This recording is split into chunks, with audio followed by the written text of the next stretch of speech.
আসসালামু আলাইকুম বন্ধুরা। আশা করছি তোমরা অনেক সুস্থ এবং ভালো আছো। আমি আবু সাইদ 10 মিনিট স্কুলে তোমাদের স্বাগত জানাই। আমরা পৌরনীতি ও নাগরিকতা বিষয়ের তৃতীয় অধ্যায় নিয়ে আলোচনা করছিলাম। পূর্ববর্তী ভিডিওতে তোমরা আইন কাকে বলে এবং আইনের প্রকারভেদগুলো সম্পর্কে জেনেছিলে। আজকের ভিডিওতে আমরা আইনের উৎস এবং নাগরিক জীবনে আইনের শাসনের যে গুরুত্ব তা নিয়ে আলোচনা করব। তো চলো শুরু করা যাক। প্রথমে দেখো, আইনের উৎস বলতে কি বোঝায়। আইনের উৎস বলতে বোঝায় যে একটি আইন কোথা থেকে উৎপত্তি হয়েছে, অর্থাৎ কিভাবে এলো। তো আইনের উৎপত্তি বিভিন্ন উৎস থেকে হতে পারে। তো চলো আমরা পর্যায়ক্রমে সেগুলো আলোচনা করি। আইনের প্রথম যে উৎসটির কথা আলোচনা করা যায় সেটা হচ্ছে প্রথা। প্রথা বলতে বোঝায় দীর্ঘকাল যাবৎ কোনো নিয়ম যদি একটি সমাজে চলতে থাকে তখন কিন্তু তাকে প্রথা বলে। রাষ্ট্র সৃষ্টির পূর্বে প্রথার মাধ্যমে মানুষের আচরণ নিয়ন্ত্রিত হতো, অর্থাৎ যখন রাষ্ট্র নামক যে রাজনৈতিক প্রতিষ্ঠানটি রয়েছে এর সৃষ্টি হয়নি, তার পূর্বে কিন্তু মানুষ এই প্রথার মাধ্যমে মানুষের যে আচরণ বা জীবন তাকে নিয়ন্ত্রণ করা হতো কিন্তু এই প্রথার মাধ্যমে। তো রাষ্ট্র সৃষ্টির পর থেকে যেসব প্রথা রাষ্ট্র কর্তৃক অনুমোদিত হয়েছে সেগুলো আইনে পরিণত হয়েছে। আমরা পূর্ববর্তী ক্লাস থেকে জেনেছি যে আইন হচ্ছে রাষ্ট্র কর্তৃক অনুমোদিত এবং সমাজ কর্তৃক স্বীকৃত কিছু প্রথা, যেগুলোকে পরবর্তীতে আইনে পরিণত করা হয়েছে। তো আমরা দেখলাম যে রাষ্ট্র সৃষ্টির পর এই সকল প্রথাগুলো যদি রাষ্ট্র কর্তৃক অনুমোদন করা হয় তাহলে সেগুলো আইনে পরিণত হয়। যেমন যুক্তরাজ্য অর্থাৎ ইউনাইটেড কিংডম যেটাকে বলা হয়, এই রাষ্ট্রের কিন্তু অনেক আইন প্রথার উপর ভিত্তি করে সৃষ্টি করা হয়েছে। অর্থাৎ তোমাদের যদি নৈর্ব্যক্তিক প্রশ্নে অথবা অন্য কোনো জায়গায় এই প্রশ্নটি আসে যে কোন রাজ্যের অথবা কোন রাষ্ট্রের আইন প্রথার উপর ভিত্তি করে সৃষ্টি করা হয়েছে, তোমরা কিন্তু খুব সহজেই বলতে পারবে যে যুক্তরাজ্যের অনেক আইন এই প্রথার উপর ভিত্তি করে সৃষ্টি করা হয়েছে। তো বন্ধুরা, আইনের যে দ্বিতীয় উৎসটি রয়েছে সেটা হচ্ছে ধর্ম। ধর্মীয় অনুশাসন ও ধর্মগ্রন্থ আইনের অন্যতম উৎস। সকল ধর্মেরই কিন্তু কিছু অনুশাসন রয়েছে যা ওই ধর্মের অনুসারীরা মেনে চলে। এই সব অনুশাসন সমাজ জীবনকে সুন্দর ও সুশৃঙ্খলভাবে পরিচালিত করতে সহায়তা করে। ফলে এসব ধর্মীয় অনুশাসনের অনেক কিছুই কিন্তু পরবর্তীকালে রাষ্ট্রের স্বীকৃতি লাভের মাধ্যমে আইনে পরিণত হয়। এখানে দেখো, একটা কমন ব্যাপার হচ্ছে সব কিছুই রাষ্ট্রের স্বীকৃতি লাভ, অর্থাৎ রাষ্ট্রের অনুমোদন না পেলে কিন্তু আইনে পরিণত হতে পারে না। অর্থাৎ আমরা পূর্বে দেখলাম যে প্রথা যখন রাষ্ট্রীয় কর্তৃক অনুমোদিত হয় তখন প্রথা আইনে পরিণত হয়। এখানে ধর্মীয় অনুশাসন যখন রাষ্ট্রের স্বীকৃতি লাভ করে তখন এটি আইনে পরিণত হয়। তো এই ধর্মীয় অনুশাসন ও ধর্মগ্রন্থ আইনের একটি গুরুত্বপূর্ণ উৎস। প্রাচীন এবং মধ্যযুগে ধর্মীয় বিশ্বাস মানুষের জীবনবোধের ওপর খুব গভীরভাবে বিধিনিষেধ ধর্মকে কেন্দ্র করে কিন্তু গড়ে উঠেছিল। এই সমস্ত ধর্মীয় বিধিবিধানসমূহ রাষ্ট্র সমর্থন লাভের পরে আইনে পরিণত হয় এবং প্রাচীন রোমক আইন ধর্মীয় বিধানের সমষ্টি ছাড়া আর কিছুই ছিল না বলে মনে করা হয়। হিন্দু সম্প্রদায়ের বিবাহ, উত্তরাধিকার প্রভৃতি আইন ধর্মের উপর ভিত্তি করে গড়ে উঠেছে। অন্যদিকে মুসলিম আইন প্রধানত কুরআন ও সুন্নাহর উপর নির্ভরশীল। আমাদের দেশে পারিবারিক ও সম্পত্তি আইনের অনেকগুলো কিন্তু এই উল্লেখিত দুইটি ধর্ম থেকে এসেছে। অর্থাৎ যদি পরীক্ষাতে প্রশ্ন আসে যে সম্পত্তি সংক্রান্ত অথবা পারিবারিক সংক্রান্ত যে আইনগুলো রয়েছে তার অধিকাংশ কোন আইনের উৎস থেকে এসেছে, সেটা কিন্তু আমরা উত্তর করতে পারি খুব সহজেই যে এটা ধর্মীয় উৎস থেকে এসেছে। বন্ধুরা, এরপরে আইনের তৃতীয় যে উৎসটি রয়েছে তা হচ্ছে আইনবিদদের গ্রন্থ।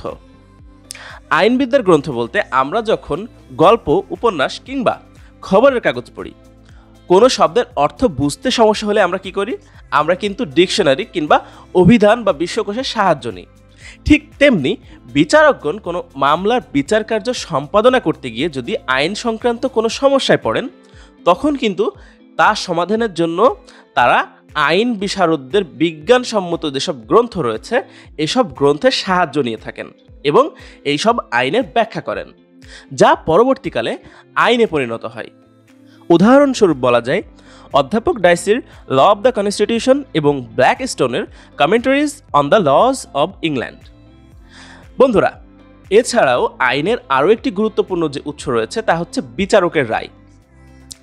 আদালতে উত্থাপিত মামলার বিচার করার জন্য প্রচলিত আইন যদি অস্পষ্ট হয়, অর্থাৎ প্রচলিত আইন দ্বারা যদি আদালতে বিচারক সেই মামলার বিচার করতে ব্যর্থ হন, তখন কিন্তু বিচারকগণ তাদের যে প্রজ্ঞা বা বিচার বুদ্ধি রয়েছে তার উপরে ভিত্তি করে ওই আইনের ব্যাখ্যা দেন এবং উক্ত মামলার রায় দেন। পরবর্তীকালে বিচারকগণ সেসব রায় অনুসরণ করে বিচার করেন।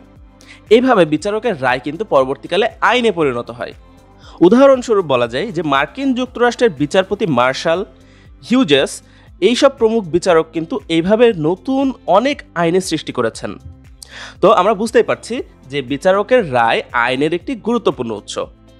বন্ধুরা, এছাড়াও আরও একটি গুরুত্বপূর্ণ যে উৎস রয়েছে সেটা হচ্ছে ন্যায়বোধ। আদালতে এমন অনেক মামলা উত্থাপিত হয় যার সমাধানের জন্য অনেক সময় কোনো আইন বিদ্যমান থাকে না। সে অবস্থায় বিচারকগণ তাদের যে ন্যায়বোধ বা বিবেক রয়েছে, এই ন্যায়বোধ বা বিবেক দ্বারা উক্ত মামলার বিচার কার্য সম্পাদনা করেন এবং পরবর্তী সময়ে এই বিচার কার্য সম্পাদনার যেই রায় বা সিদ্ধান্ত তিনি নেন, এটি আইনে পরিণত হয়। এই পয়েন্টটিকে আরও একটু সহজে বোঝানো যায় যে তোমরা যদি একটু লক্ষ্য করো তাহলে দেখবে যে আইন কিন্তু নির্দিষ্ট এবং স্থিতিশীল, কিন্তু সমাজ জীবন বা আমাদের ব্যক্তি জীবন এটি কিন্তু সর্বদা পরিবর্তনশীল এবং গতিময়। তো দেশে প্রচলিত আইন যখন যুগোপযোগী বিবেচিত হয় না বা পরিবর্তিত অবস্থার প্রেক্ষিতে কঠোর বা অনুপযুক্ত হয়ে ওঠে, তখন বিচারকগণ তাদের যে শুভবুদ্ধি বা সচেতন বিচার বুদ্ধি মাফিক সেই আইনের ব্যাখ্যা দিয়ে থাকেন কিংবা নতুন আইন তৈরি করেন। তো বিচারকের এই ন্যায়বোধ থেকে এইভাবে নতুন অনেক আইন প্রণীত হয়েছে। এছাড়াও আরও একটি যে গুরুত্বপূর্ণ আইনের উৎস সেটি হচ্ছে আইনসভা। আধুনিককালে আইনের প্রধান উৎসই কিন্তু এই আইনসভা। আমরা পূর্ববর্তীতে জেনেছি যে বাংলাদেশের আইনসভার নাম হচ্ছে জাতীয় সংসদ। তো এই আইনসভার মাধ্যমেই কিন্তু নতুন নতুন আইন প্রণীত হয় এবং পুরনো যে আইনগুলো রয়েছে সেগুলো কিন্তু সংশোধন করে যুগোপযোগী করে তোলা হয়, যা অবশ্যই জনমতের সাথে সঙ্গতি রেখে করা হয়। তো আধুনিককালে আইনের এই প্রধানতম উৎস হচ্ছে আইনসভা। আধুনিক রাষ্ট্রে আইনের একটি বিরাট অংশ জুড়ে রয়েছে আইন পরিষদ কর্তৃক প্রণীত আইন। আইন পরিষদ শুধু নতুন নতুন আইন কিন্তু তৈরি করে না, আমরা দেখলাম যে নতুন নতুন আইন তৈরি করা ছাড়াও পুরনো অনেক আইন রয়েছে যেগুলো সংশোধন করার প্রয়োজন পড়ে, সেগুলো এই আইনসভা কর্তৃক সংশোধিত হয় এবং যুগোপযোগী করে গড়ে তোলা হয়। বন্ধুরা, এই ছিল আইনের 6টি উৎস। এছাড়াও কিন্তু আরও কিছু উৎসের কথা বলা যায় যা তোমাদের বইয়ে নেই, যার মধ্যে প্রথমে আসে বিজ্ঞানসম্মত আলোচনা। বিজ্ঞানসম্মত আলোচনা বলতে কি বোঝানো হয়, যে প্রখ্যাত অনেক আইন বিশেষজ্ঞদের মূল্যবান ও যে সারগর্ভ আলোচনা রয়েছে বা বিশ্লেষণ এবং লিখিত গ্রন্থসমূহ রয়েছে তা কিন্তু এই আইনের উৎস হিসেবে কাজ করে। বিচারকরা যখন কোনো বিতর্কিত জটিল বিষয়ে আইনজ্ঞদের এসব মতামত গ্রহণ করেন, তখন কিন্তু এসব প্রচলিত আইনের অঙ্গীভূত হয়ে যায়। উদাহরণস্বরূপ বলা যায় যে ইংল্যান্ডের কোক ও ব্ল্যাকস্টোন এবং আমেরিকা যুক্তরাষ্ট্রের স্টোরি ও কেন্ট এইসব প্রমুখ আইনবিদদের ব্যাখ্যা উভয় দেশের আইনের ব্যাখ্যায় অত্যন্ত গুরুত্বপূর্ণ। ইসলামে ইমাম আবু হানিফার ব্যাখ্যা, হেদায়ী আলমগীরি প্রভৃতি গ্রন্থসমূহ কিন্তু ইসলামী আইনের ব্যাখ্যায় খুবই গুরুত্বপূর্ণ। তো বন্ধুরা, এটাকেই বলা হচ্ছে যে বিজ্ঞানসম্মত আলোচনা। এছাড়াও আরও একটি যে গুরুত্বপূর্ণ উৎস হিসেবে কাজ করে আইনে, সেটা হচ্ছে প্রশাসনিক ঘোষণা অর্থাৎ অ্যাডমিনিস্ট্রেটিভ ডিক্লারেশন। বর্তমানে আইন বিভাগের দায়িত্ব ও পরিধি কিন্তু অনেক বেশি বিস্তৃত হয়ে গেছে।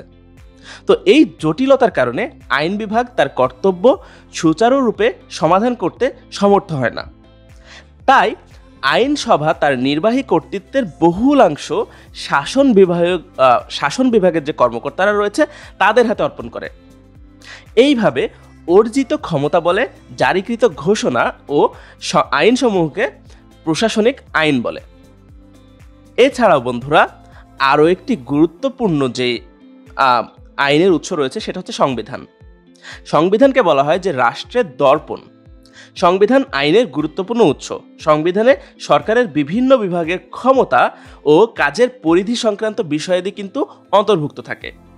অর্থাৎ রাষ্ট্র অর্থাৎ সরকার কিভাবে চলবে, সরকারের কোথায় কিরূপ ক্ষমতা রয়েছে, সব কিছু কিন্তু এই সংবিধানের মধ্যে অন্তর্ভুক্ত রয়েছে।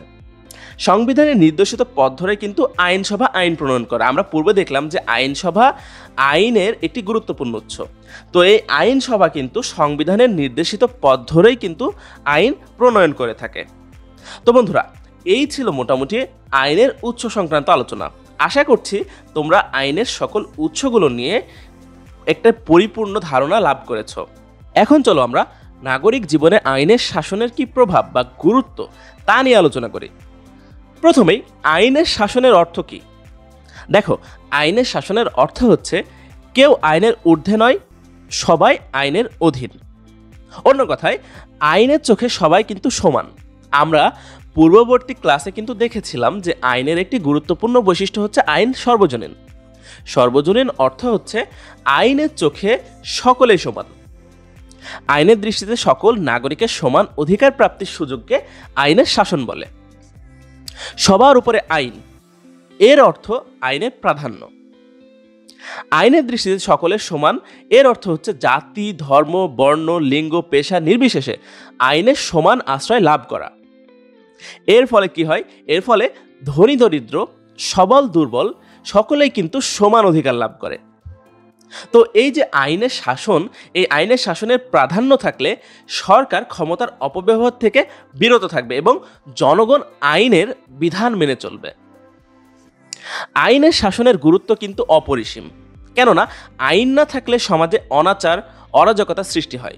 যেমন সমাজে আইনের শাসন না থাকলে দেখো, যদি চুরি হয় বা ডাকাতি হয় সেগুলোকে কিন্তু আমরা প্রতিহত করতে পারবো না, কেননা এর জন্য তো কোনো আইন নেই। সুতরাং এই আইনের শাসন না থাকলে সমাজে কিন্তু এইসব অরাজকতা, অনাচার প্রতিনিয়তই ঘটতে থাকবে। সেজন্য আইনের শাসনের দরকার সমাজের অনাচার বা অরাজকতাকে প্রতিহত করার জন্য। আইনের শাসন অনুপস্থিত থাকলে নাগরিক স্বাধীনতা বা গণতন্ত্র, সামাজিক মূল্যবোধ এবং সাম্য এই সকলের কিছুর কিন্তু অস্তিত্ব নেই। সাম্য, স্বাধীনতা ও মৌলিক অধিকার প্রতিষ্ঠার জন্য আইনের শাসন কিন্তু অত্যাবশ্যক।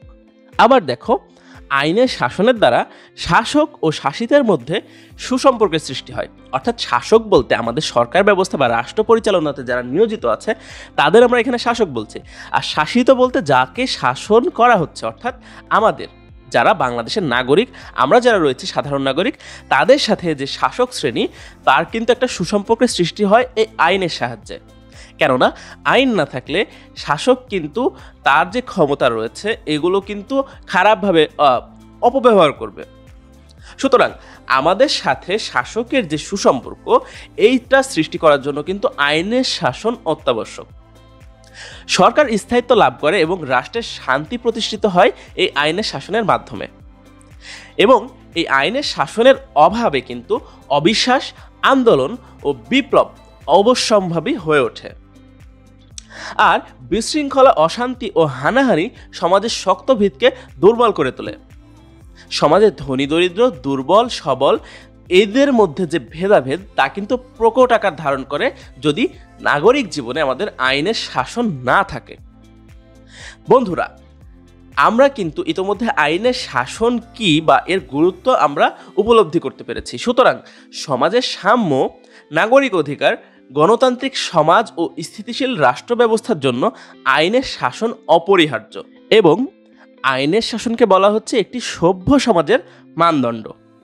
অন্যদিকে আরও একটি প্রশ্ন উঠে আসে যে মানুষ কেন আইন মান্য করে? এর কারণে বলা যায় যে মানুষের সামাজিক ও রাজনৈতিক অধিকার উপভোগ করতে সাহায্য করা বা স্বাধীনতাকে নিশ্চিত করা এবং সুন্দর সুশৃঙ্খল সামাজিক ও রাষ্ট্রীয় জীবন গঠনে কিন্তু সাহায্য করে বলেই মানুষ আইনকে মান্য করে চলে। কেননা আইনের উপস্থিতি ছাড়া মানুষের পক্ষে উৎকৃষ্ট জীবন গড়ে তোলা সম্ভব নয়। এজন্যই হয়তো অ্যারিস্টটল বলেছেন যে মানুষ যখন আইন ও নৈতিকতা থেকে দূরে সরে থাকে তখন সে নিকৃষ্টতম জীবে পরিণত হয়। এবং জন লক বলেছেন, যেখানে আইন থাকে না সেখানে স্বাধীনতা থাকতে পারে না। আইন স্বাধীনতার রক্ষক ও অভিভাবক, তাই মানুষ আইন মেনে চলে। তো বন্ধুরা, আশা করছি আজকের ক্লাসে তোমরা আইনের যে উৎস এবং নাগরিক জীবনে আইনের শাসনের যে গুরুত্ব রয়েছে তা নিয়ে জানতে পেরেছ। আমরা আগামী ক্লাসে স্বাধীনতা, স্বাধীনতার বিভিন্ন রূপ এবং আইন ও স্বাধীনতার সম্পর্ক নিয়ে বিস্তারিত আলোচনা করব। ততক্ষণ পর্যন্ত তোমরা ভালো থেকো, সুস্থ থেকো এবং 10 মিনিট স্কুলের সাথে থেকো। তোমাদের জানাই অনেক অনেক ধন্যবাদ এবং শুভকামনা। আসসালামু আলাইকুম।